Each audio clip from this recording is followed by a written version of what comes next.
All right, Mountaineer Nation, we're back after a bye week. It is week 8, if you can freaking believe it. We're already into the middle of October. The regular season for West Virginia is already half over. So the Mountaineers on the road this week at the UCF Knights, West Virginia, a 2-4 overall record, 0-3 in Big 12 play. Meanwhile, UCF, same difference, 3-3 overall, but also 0-3 in Big 12 play from FBC Mortgage Stadium, aka the Bounce House in Orlando, Florida. A 1 p.m. Eastern Time kickoff, televised on TNT. Also streaming for the first time on HBO Max. So this is cool. I would like for this to actually be on a cable program, but if you can't have that, HBO Max is the place to watch it instead of ESPN Plus. Thank goodness. The ESPN betting odds for this one: UCF opened as a 7.5-point favorite, and the line has not moved this entire week. Got an injury report late last week. Thought that might skew some things and maybe tick a point in West Virginia's favor, but no. The over-under line has changed, though, now down to 46.5. And ESPN, the matchup predictor, does not like West Virginia's chances for this game and for the rest of the way out for the Mountaineers. So just a 28% chance for West Virginia to win this one, as I do with all of my preview videos. And if you could like this video here on YouTube so more Mountaineer fans can see it across YouTube, I'd greatly appreciate it, and love to have you a subscriber to my channel as I try to get up to, who knows, maybe 1,000 by the end of this football season as we start into basketball. And I can't wait to preview the basketball team for you. The Big 12 released its preseason poll, and we'll talk about that. So I think I'll do that either over the weekend or into next week to talk about this basketball team as they gear up for their season in a few weeks. But for now, still football, so we're going to talk about the matchup history. We're going to talk about injuries, what's on the line for both programs, weather and how that may impact the game. It's not beautiful and sunny Central Florida. What to watch for when UCF has the ball, what to watch for when West Virginia has the ball, special teams, 3 keys to victory, and get you out with a prediction. So hopefully I can get it done in under an hour. Matchup history, not much to talk about between these two programs. They've played 4 times in their history, and West Virginia's won all 4 of them. Twice in 2003 and 2004 in a home-and-home series. West Virginia won 36-18 in 2003 in Morgantown, and 04 45-20. Blew them out. In 2023, this was maybe the best game of that campaign for those Mountaineers. Really the game that turned the corner for West Virginia in its season, 41-28 in Orlando. And then last year in Morgantown, one of the more forgettable games in West Virginia football history. It was the last game of the season, November 23rd. West Virginia won 31-21. Kind of a one-sided affair in favor of the Mountaineers as they limped to bowl eligibility. Just wondering really how soon Neil Brown was going to be fired at head coach. West Virginia did enough offensively to secure the win pretty convincingly, despite UCF outgaining the Ears in total offense. UCF running back R.J. Harvey, who's now suiting up for the Denver Broncos in the NFL, rushed for 130 yards and 2 touchdowns on just 16 carries, but it was C.J. Donaldson, Jaheim White, Garrett Green rushing for a combined 194 yards and 3 touchdowns on the day, as West Virginia won convincingly. So what's on the line for both teams in this contest a year later? So I actually say for both are in a very similar spot. Win keeps the victor out of last place and probably even second to last place in the Big 12 standings, though UCF does have Oklahoma State at home on November 22nd. Both teams are trying to reignite their programs with head coaches who are in the first years of their second stints at the places where they made their head coaching mark nationally. Of course, Rich Rodriguez going on to Michigan and then Arizona. Scott Frost going on to Nebraska. So win gives the victor a proverbial edge in the quickness of the rebuild. At least then that's what the coaches can sell on the recruiting trail. For West Virginia, I feel like specifically, because that's the team that we care about in this video, I think you gotta have this one. If you're gonna win any more games in 2025, you have to have this one and show proof that you not only win, but show proof, and you don't win unless you do this, that you built upon something with this group of players through the bye week. You have to give us hardcore fans out there some signs of improvement, offensively especially, but also defensively and special teams. I said earlier this week on a video that you want to give the just due to the one-year guys who joined the team this past offseason, but I'm just about ready for a full-on youth movement with a loss, and even then I hope we start to see more of that over the course of the next 7 weeks to continue to establish that hard edge culture that Coach Rodriguez and his staff are trying to create, especially with the guys who have eligibility for 2026. If anyone starts to feel sorry for themselves or starts to show signs of thinking about playing elsewhere, or their heart is not and their mind is not in those 60 minutes worth of football, 3 hours in Orlando, I'd consider that player forfeit and look on, moving forward with this upcoming offseason in recruiting and how West Virginia is trying to go heavy into the high school ranks and then target the transfer portal. So continue the purge that started in December of 2024 and get it going all the way, into this next offseason, because you have to beat UCF. More than that, West Virginia needs to do to UCF what Oklahoma did to, and this is kind of big picture, of what Oklahoma did to West Virginia while they were both in the Big 12. I know that Brent Venables made some probably ill-advised comments earlier this week on social media, but just out of context for what I'm about to say here. And West Virginia needs to do to UCF what Oklahoma did, and that's beat them annually, except for the rare exception. No disrespect to UCF. I know it's going to be taken as it, but, they came loud and proud into this conference, pounding their chests about their, recruiting class rankings, and, Gus Malzahn is their head coach. Well, he left them high and dry, saying, sayonara, I'm going to go be the offensive coordinator, take a downgrade from a head coaching position to go to Florida State rather than stay at UCF. So what have they freaking done? I still view them as the self-professed national champions out of the American Conference. They have done nothing in this Big 12 conference so far. They don't deserve to be, in it, other than their geographical location and an upstart program in one of the most talent-rich states in the union. That's really what it comes down to. In the same way that I get on Rutgers being in the Big 10 just because of their geographical location, Maryland the same way of, selling that to TV's networks. That's really why I think that UCF is in this conference. Is that, Orlando, Florida, Eastern time zone, they were a flash in the pan for those few years under Scott Frost. If West Virginia still considers itself a top 40 program with a top 25 fan base nationally, it needs to win no matter where the game is played, no matter what is going on any given year. That is where West Virginia views itself out of this fan base, and it should beat UCF. Simply put. Weather alert for this one, easy, beautiful, high of 82 and sunny. Wish I was at this one to take it all in. I think it's going to be a beautiful one there in the bounce house. Injuries, we know so many of them have mounted up over time. Nico Marchiol has some sort of a foot injury that he's using as a self-redshirt season to restore his eligibility for 2 seasons elsewhere. Jaheim White, successful surgery. He's rehabbing, ready to get for next year. Still pissed at that Ohio defensive back for that cheap tackle that he have. I wish nothing but the worst for that player moving forward. Jaden Bray, done for the year with his foot injury that in week 2, same in that Ohio game. Cooper Young hasn't played a down this year. Foot still in a boot. Julian Horton's been out for many weeks now.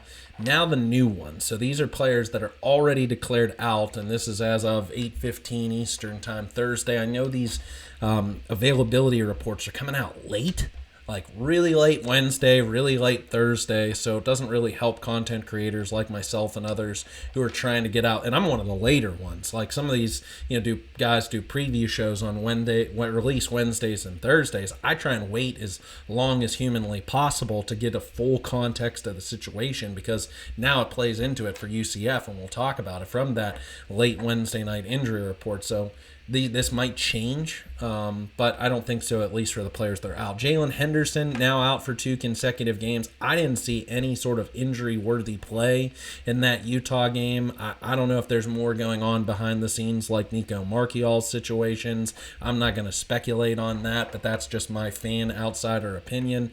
Ashton Wood, you heard from Coach Rodriguez early in the week in his press conference. He's done for the year, unfortunately. Had shoulder surgery, was really coming on here and there in spot duties at second-string linebacker, and as a redshirt freshman, I think showing some improvement. So it's really sad to see Ashton Woods go down, but there's the case now for Ben Bogle to step up.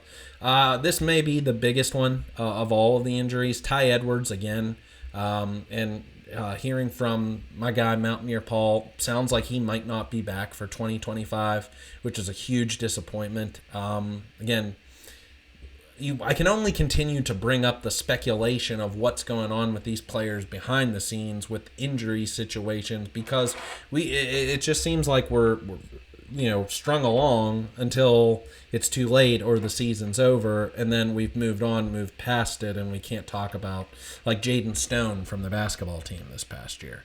So I don't know what's going on with Ty Edwards. Apparently he's seeing a specialist down in Alabama. You have to have something more than just a hip pointer for him to be out as long as he has. So I don't know what happened within that Pitt game that it's taken this much of a toll on his body, but something else is there. And also Jordan McCants, wide receiver, who we've yet to see this year. Doubtful. This unfortunate because he's played himself into a pretty decent starter's role. Defensive tackle Hammond Russell IV is doubtful. Fred Perry also showing up, but he's probable, so it looks like we'll see him in the back end of the defense for West Virginia. So a few injuries worth note for UCF. Defensive end Sincere Edwards. Quarterback Cam Fancher, who started last week for UCF. And starting defensive back Jaden Williams at the safety position. Also questionable in another of 2 of 3 quarterbacks for UCF, Ja'Cory Brown.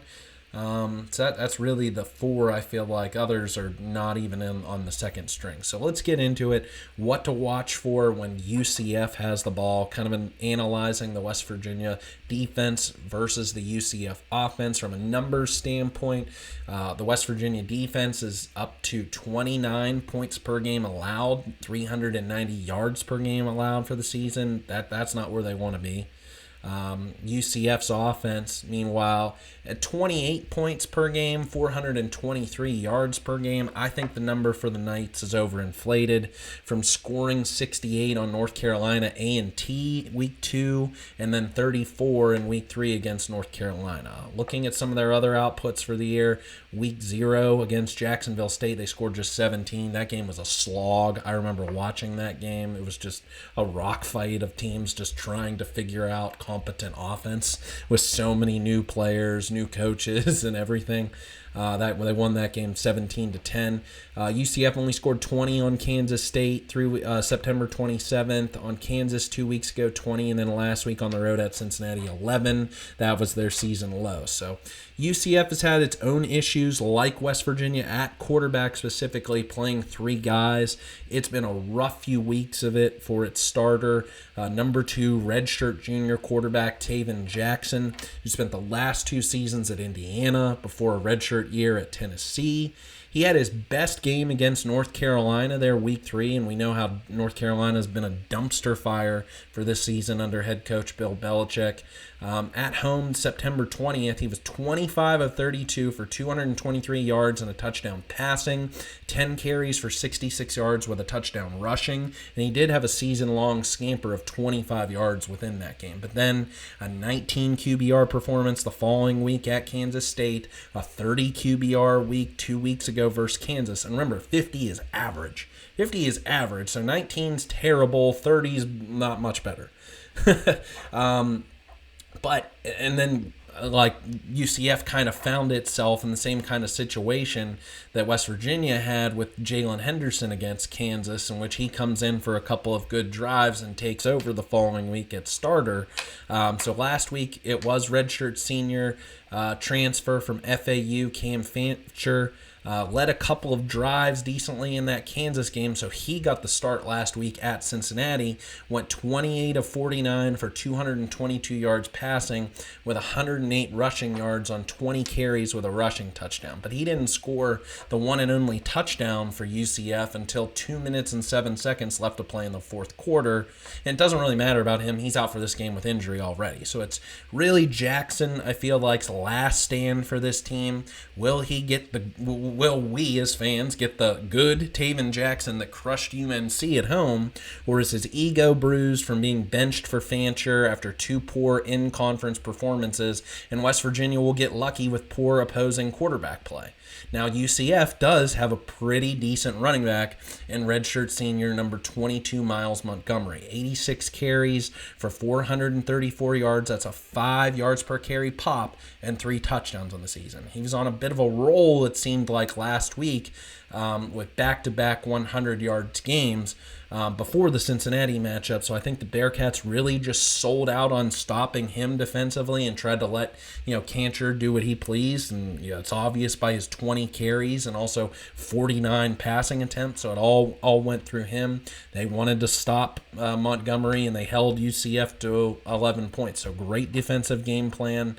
UCF's going to spell Montgomery with redshirt senior running back Jaden Nixon. He's a transfer from Western Michigan who has a healthy 11.6 yards per carry average, but just on 25 carries for the season. So he's not going to get more than half a dozen carries, it feels like, in this one. So watch for 22's kind of the bell cow. 5 will be the just try and get him involved, hopefully be a spark plug for this offense. And if it's not Jackson taking the carries for UCF, they might get involved number 21, Stacey Gage, who had 6 carries last week against Cincinnati.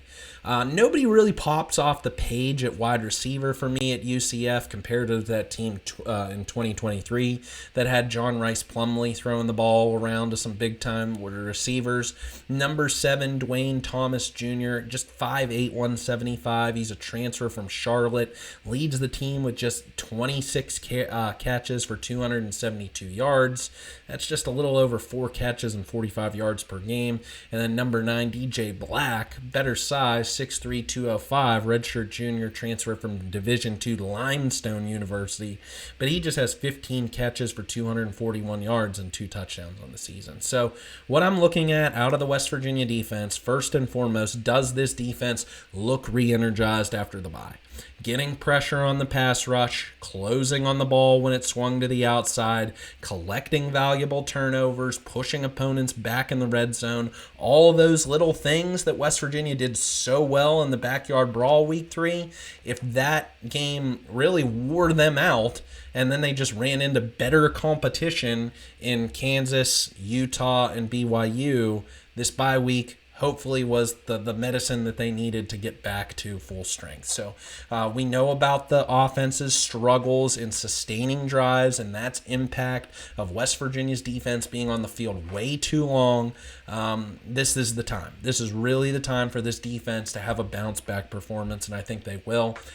Plus, defensive coordinator Zach Alley said earlier this week in his press conference, the number one thing that I took away from it was that they went back to the drawing board. They focused on the fundamentals during the bye week, perhaps simplifying some of the schemes and the play calls, doing a little too much that had some players thinking and being reactive rather than proactive out in the field and just playing. Hopefully this leads to less confusion. West Virginia playing faster defensively is what you should expect from them. But I think third and fourth down defense is going to be pivotal. I know we're talking about a quarterback change going back to the original starter, but if I would have told you UCF owned the ball for nearly 40 minutes and picked up 10 first downs on third and fourth down combined versus Cincinnati, you would have probably guessed they would have won, right? Well, that's exactly what they did. 5 drives of 8+ plays, 3 drives of 12+ plays. They owned the time of possession 40-20. The UCF is not an explosive team by any means, but they will try to wear you down, grind you, and win is whatever the score needs to be. Probably a low-scoring affair. That's why we've seen that over/under trickle down. So you got to get them off the field early. You can't let them get, sustain multiple play drives by picking up 3rd and 4th downs. You got to have that. And also just let UCF make the mistake. John Rice Plumlee and his 3 interceptions in 2023, 2 by Beanie Bishop, that changed the game. UCF could, with that high-powered of an offense in 2023, could have beat West Virginia, but they beat themselves. West Virginia just said, thank you for the turnovers. We'll take that. We'll score the opposite way and put up 41. So with West Virginia's defense, let them do that.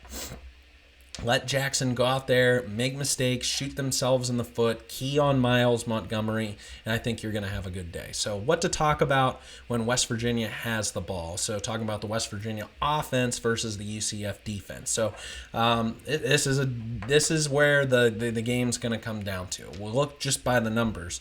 West Virginia is now down to just 22 points per game on average. That's second worst in the Big 12, 378 yards per game, and we know so much of that was accumulated in Week 1 against RMU. For the UCF defense, they've only allowed 18 points per game on average. That's 5th best in the Big 12, 26th in the nation, in fact. 306 yards per game allowed.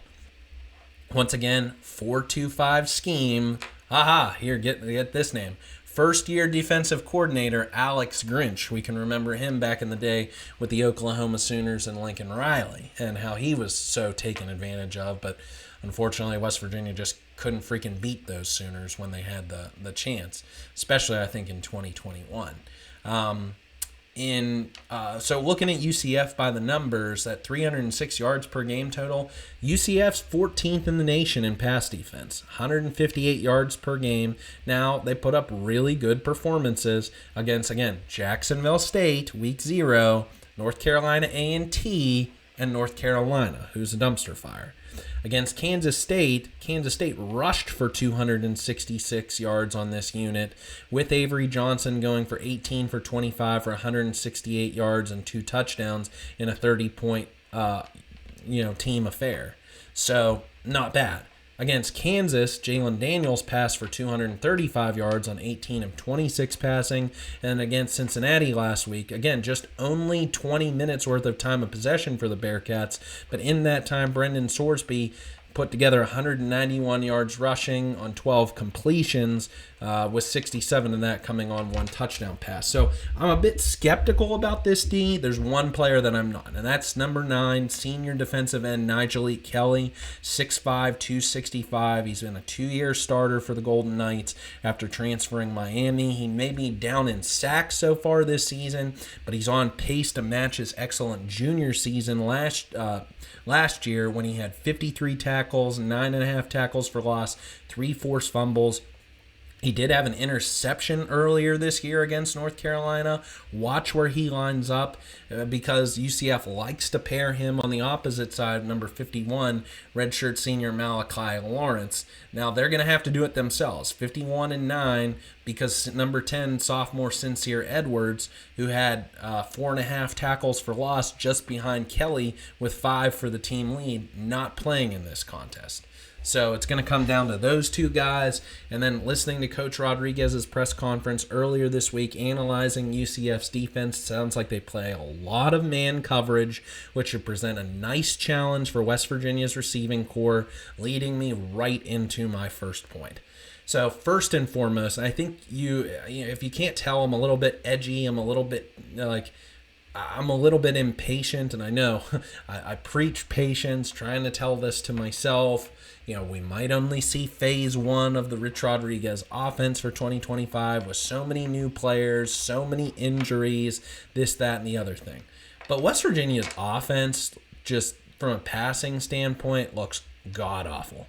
And I know the offensive line, and I'll rip into them here very shortly. And I already gave them a failing midseason graze with Kuz's corner a couple of weeks ago. But I had to look this up.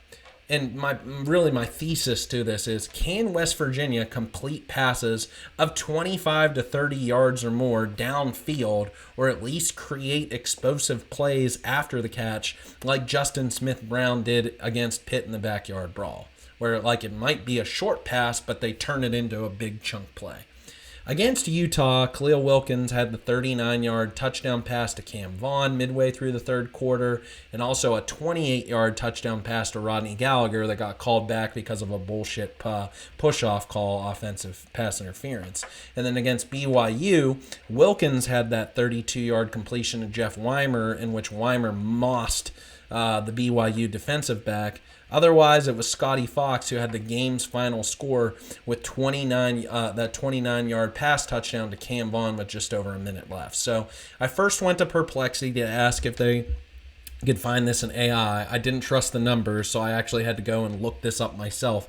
Game by game, play by play scores. So I wanted to find out, how many completions of 30 or more yards did Garrett Green have in 2023? Which, if you recall, because of not playing in the second half against, I think it was Duquesne that year, and then the two games that he suffered due to injury, Texas Tech and the Pitt game, he really only played in 10.5 games.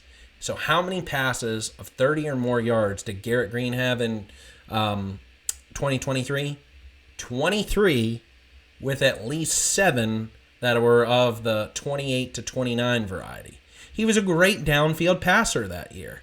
That with Devin Carter, Hudson Clement, Traylon Ray really coming onto the scene, like that is what made, paired alongside the best rushing offense in the Power Four, that's what made that 2023 offense, seem like it was on the up and up with Garrett Green. And if you could have just in 2024 paired that with a serviceable enough defense that was competent, that was a team that you thought could potentially challenge for a Big 12 championship. Well, we know Green had his struggles. He is playing through injuries, I feel like, since game 1 against Penn State, and we know the defensive struggles. But even then, 23, you thought that was good in that year. I mean, from where West Virginia was with Will Grier at quarterback in 2017 and 2018. So once again, how many completions of 30 yards or more did Will Grier have in 2017 and 2018? And remember, Grier missed the final 3 games of this regular season in 2017. West Virginia missed out on a game against NC State in 2018, and he didn't play the bowl game against Syracuse. So a maximum 21 games that Grier played as a Mountaineer. How many completions did he have? 64. Where is West Virginia today in terms of that kinds of completions? 30 yards or more? 7. So we've gone from 2017-18, 64, to Garrett Green's career, 23 and 24, or in 2023 at least, 23. Now we're down to 7. So the downfield passing, I'm sorry this is not 2005 anymore. You have to be able to be diverse. And I loved Coach Rodriguez's, system of let's go up tempo. Let's get to, try and run as fast as humanly possible. And if the plays really just, boom down the field, bubble screen, read option with the quarterback, read option with the running back, but we're going to go so fast, you need so few checks at the offensive line for protection because the defense can't keep up with you. You can't be that basic in 2025. You have to be able to put some sort of pressure, challenge the defense to say, hey, maybe we need to change our coverages. Maybe we can't play so up at the line of scrimmage. Press, put 7, 8, 9 men in the box to stop the run. You're not having that type of dual scoring ability, either pass versus run, because we're seeing that that's just not happening with the running back this year. A little bit more with the quarterback, but you can't throw. You're not challenging anyone. No one's afraid of this West Virginia team right now of being able to complete a pass downfield like that. And the numbers back that up. So that's where it begins and ends, I feel like for me, is can you put that fear? That's why I said during those years, that was right when I started my channel, come out firing. And we saw how, Neil Brown did that. Very first play against Oklahoma State in 2023. If West Virginia took a shot on that very first play to keep these defenses honest against you, otherwise, you're getting a Utah, you're getting a BYU just unload on your guys. And it's just not fair to them. You got to be able to complete some passes. Now, that puts the onus on this offensive line. You got to give more than a second and a half worth of freaking protection. Like Nico Marchiol should not have been against Ohio being knocked back into by Kimo Makamanole and Landon Livingston and Walter Young-Bear. Like that's unacceptable. This Jack Bicknell, you need to coach these guys up. And if they're not, Donovan Haslam needs to slide in. Malik Agbo needs to slide in. If Landon Livingston ain't cutting it, I want to see Jude Edwards. Nobody is safe at this moment because this is going to be another Ty Edward-less game, unfortunately. So, unfortunately, Khalil Wilkins is probably going to have to freaking carry the ball another 20 damn times. And I was like, you got to be kidding me. After looking up the stats after that BYU game and seeing 23, so I had to go to college football stats and look this up. What did how many carries did Pat White average per game for his career? The nation's all-time leading rusher as a quarterback only carried the ball on average 14 times a game. Is Khalil Wilkins, a redshirt freshman, Pat White? You're putting that kind of pressure on him. He's taking that kind of a pounding in that BYU game and probably going to need to do so again for West Virginia to compete and win this game. It's an unacceptable, I feel like, dereliction of duty of management, but it's what you got to do to win. I get it, so I understand it. Because right now, in that game against BYU, Dior Hubbard carried the ball 17 times for 32 yards. That's a 1.9 yards per carry average. That's not good enough. With, this, what's supposed to be an offensive guru, the godfather of tempo, and to create, to get this going from this spread read option rushing attack.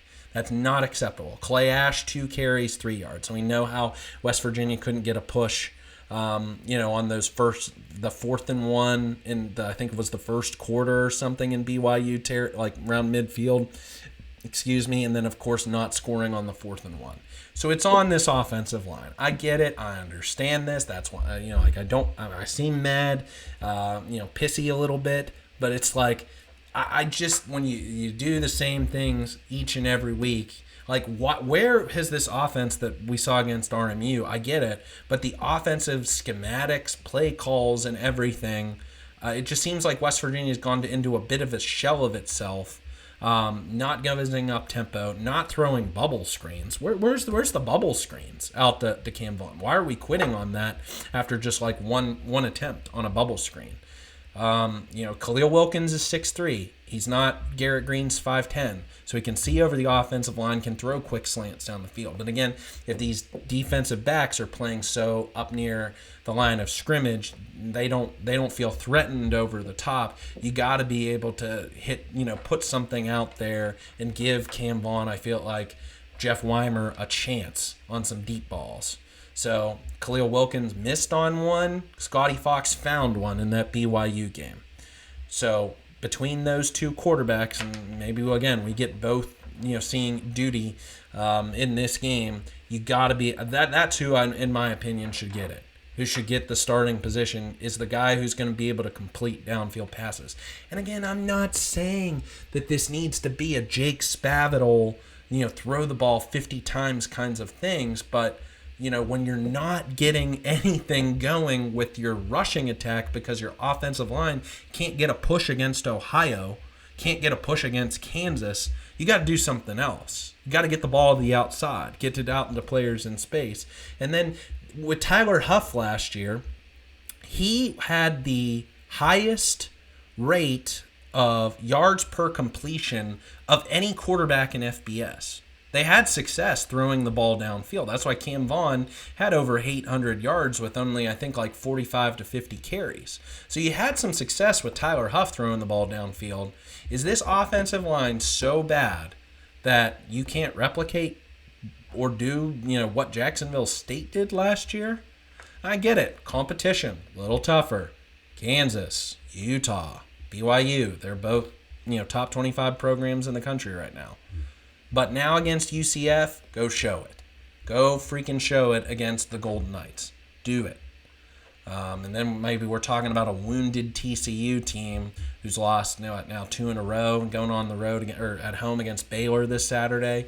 So this is where, again, I say this to feel like to motivate this team, or I don't think they listen to me. That's not what I mean to say, but it's just like this is kind of, I don't think I have unreasonable expectations. I think you just got to go out there and achieve these things, and when you don't, and it's the same, it feels like it's insanity. I'm just hitting my head against the wall. Why am I wasting my time on my Saturdays when I could be doing 10,000 other things? So let's talk about special teams now. I always love to break that down for you. Kicking, not really the sexiest matchup. For UCF, redshirt senior No Rulas, transfer from James Madison, 10 for 11 on the season with a long of 53, 17 of 18 from extra points, nailed a 45-yard field goal last week at Cincinnati, so good for him. Cade Hensley had his best game as a Mountaineer last week, had a 45-yard field goal as well, 3 extra points. I get now 2 weeks ago at BYU, 5 of 6 on the season, long of that 45, 17 for 17 from extra points. Punting, unfortunately, just a one-sided Australian punting matchup. Ollie Straw also had a really strong punting game last week against BYU. 3 punts, averaged 47 yards per punt, now back up to over 42 yards per punt average for the season, 7 over 50, long of 55, 10 inside the 20. And then for UCF, redshirt junior Anthony Veneri, transfer from Buffalo, spent 2024 sitting at Ohio State, 19 punts, just a 40 yards per punt average, but does have 12 inside the 20, long of 55, so might be a more technical kind of guy who can put it in places where he needs to in short yardage situations. So we'll see how that punting matchup goes in the battle for field position. For UCF in the kickoff return, Jaden Nixon did have a 96-yard return touchdown off the kickoff against NC State. That kind of skews his statistics because otherwise he's averaging right around 20 yards per return, but he does have a touchdown for the season, so got to give him that. And then Preston Fox, 0 return yardage from this kickoff return unit for the last 3 weeks. I hope that Preston Fox gets an opportunity and is able to do some damage in this one. In the punt return, pretty similar. Fox, 8 returns, 9.1 yards per average return, long of 28. It's really been slow to get things going in that area, just being relegated to calling fair catches. Antoine Jackson for UCF, 7 returns, 64 yards, once again like 9.1 yard per average, long of 37 return against NC A&T. So 3 keys to victory. Get you out with a prediction on here, and I want to hear your thoughts. I want to hear your comments here on YouTube. So number 1, you hope that this is the formula for West Virginia, that an attitude adjustment has come out of the bye week. Hopefully rest equals health, health equals added confidence equals better play. You hope that that's the formula for West Virginia, but if they look slow and unenthused, missing tackles on defense, can't block for a lick on offense, it's going to be a long day. And I'm telling you, you are, really losing faith. I am still going to watch the games and still going to analyze them, but if you can't beat UCF here in this situation, of course anything can happen. It's college football, but we might be talking about West Virginia's first 2-10 season in program history. Never have done that. I had to look that up also. They've had 9 losses before, but they've never had 10 in a season. And some, going back decades, West Virginia didn't always play 12 games in a season. So they've never reached 10 losses in a season. But you got to have this one against UCF. So number 2, set the tone from the first series on both sides of the ball. So I don't care who wins the coin toss, or if West Virginia wins it, if they defer to the second half or take the ball, the first series for both the West Virginia offense and defense needs to look just like the backyard brawl, or just like that RMU matchup. Coming out there, reckless abandonment, that, like, again, there are younger guys who need to prove themselves that they are worth their roster spots for 2026, and some one-year guys who need to put together as much for a resume as they need to potentially play professional football after this season. Michael Coates, I feel like being one of them, having a bounce-back game from what was his worst game in a Mountaineer uniform 2 weeks ago against BYU. I want to see him get drafted come this upcoming spring. So setting the tone and then let the game kind of settle in from there. That's really what it felt like happened when West Virginia, again, came off a bye in 2023, went down to Orlando after 2 straight losses that they weren't feeling really good about themselves, and they were able to rectify a whole bunch of things, and UCF made mistakes. So go out there, set the tone from what you can control, and then let your opponent make the mistake from there, because they've been really not looking like the same team that came out of the gate after the first 3 weeks, 3 straight losses. So then my third point, this kind of plays in the role of them making a mistake, gaining a turnover and turning it into points. I'm tired of this. I don't want to keep seeing, West Virginia's defense stand on its head, get these turnovers, and West Virginia go 3 and out on the following possession. Turn it into points, please. For the love of God. And that's exactly what 2023 West Virginia was able to do with Beanie Bishop. Again, they made UCF pay. So get a turnover, and then you can, change the game even though you're on the road. Maybe quiet the crowd a little bit, even though I think the bounce house is kind of overrated. Don't even really have 50,000 fans there on game day. So turn it into points. So my prediction, I can't believe I'm saying this. Well, I guess I can, because in the preseason, I thought this is where West Virginia would start to roll. Similar like how Jacksonville State did for 2024. Didn't have the greatest hot start, and then bam, kicked it into high gear. And I thought West Virginia could win this game, making my preseason predictions convincingly by 3 touchdowns, 38-17. Now I'm not feeling so hot about it. Kind of looking at some of the numbers, how the way UCF kind of likes to slow the game, I think West Virginia can get there to 24 again. If they missed out on those 2 opportunities to score against BYU but still came away with 24 points, I think West Virginia can get there. So I'm going to go 24 for West Virginia, 17, and verifying with the Swami. The Swami kind of like been cooking up some ideas, for these in the last few weeks. Not feeling wholly confident in this matchup, but he's like, I think I'm going to give West Virginia one last chance. So he likes this pick as well. The Swami's going 24-17. I think West Virginia's defense steps up to the plate. I think Zach Alley's fix some things, and use Bob Huggins' terms. While West Virginia has some injuries kind of piling up there, now on the defensive side of the ball, where it feels like the offensive side of the ball was the one that was really snake bit through the first half of the season. Now Ashton Woods is out. We'll see if Fred Perry starts, which I think he will. I think West Virginia has a great defensive game plan in this day. I think Taven Jackson, we're not going to get a great Taven Jackson, maybe just okay. Okay is not going to be good enough against this West Virginia defense. They get the turnovers they need to and win this game. So 24-17, West Virginia wins. I'm now 4-2 on my picks for the season. Picking RMU correct, Ohio wrong, Pitt correct, Kansas wrong, Utah and BYU both correct. So you know kind of where I stand for the season. So I hope to improve to 5-2, and West Virginia can improve to 3-4. Come back for homecoming, Coal Rush games next weekend for an evening kickoff at Milan Puskar Stadium. Get the fans excited to wear their black and white jerseys, and that will be an awesome one to talk about against a pretty good opponent, even though TCU's on a bit of a downswing.